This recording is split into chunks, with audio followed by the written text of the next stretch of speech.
If nothing else, give Escape Room credit for having possibly the laziest gimmick ever to try and pass itself off as a gimmick. If you hadn't heard, possibly because you don't have any recently vacated shopping malls in your area, an escape room is a game where you're locked in a fake room, suggesting some kind of fantasy scenario where you have to try and escape by solving a puzzle suggested by clues hidden around the room itself. The supposed gimmick of Escape Room the movie is that most real-life escape rooms have a countdown clock based around a premise where you're gonna pretend die or suffer some other imaginary injury if you don't escape in time, but for the people playing in this movie, it turns out the pretend murder traps are actual murder traps, and not in some ironic, funny, or clever way like, oh hey, you didn't beat the ancient Greece room, so now the Medusa is gonna turn you to stone, and everyone laughs because that's silly, and then it dumps cement on them. No, it's just the rules said the room was gonna fill up with fire, and now the room is actually filled up with fire. I mean, not that this is worth getting mad about, because it's just a piece of shit PG-13 thriller dumped into January because nothing else new is playing, so maybe this will catch on for a weekend, but that's not a twist. That's literally the opposite of a plot twist. It's an untwist. It's a plot straightening. It's like pitching a horror movie called Paintball where the premise was, what if when you got hit by the paint, it actually killed you?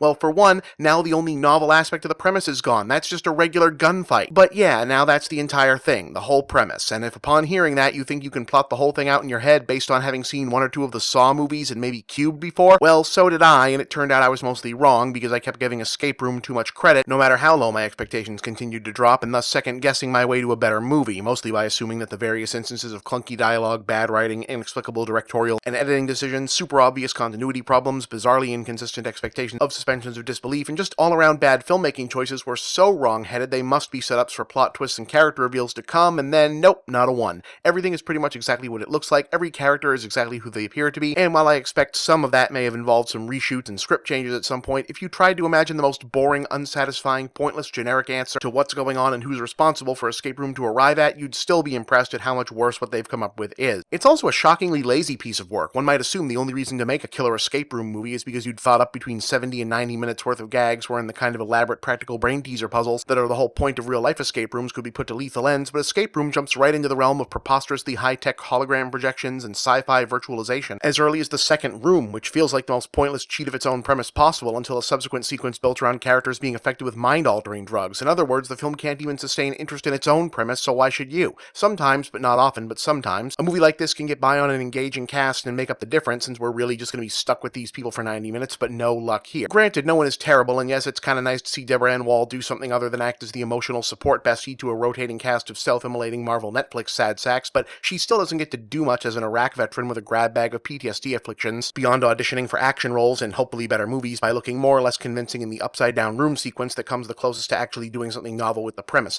Rounding out the rest of the Scooby Gang are a collection of generic stereotypes, all afflicted with various ripped-from-the-headlines hashtag-relatable problems, including a blue-collar schmuck, an overeager gamer, an agoraphobic math prodigy, a Wall Street alpha dog, and a scruffy slacker, who've all got exactly one positive trait, one negative trait, one dark secret, and one sob story personality quirk that's meant to get us all either rooting for or against them. You know the drill. True, it's not necessarily obvious who's going to be the last one standing, but only because the film is so completely devoid of theme or subtext, aka a reason to give a shit, that there's no real reason to game anything out until it finally rolls over to the finale, and someone just goes, oh, by the way, this is what the movie was about. 2 out of 10, I really hope y'all don't go to see this because I do not want to have to review the sequel.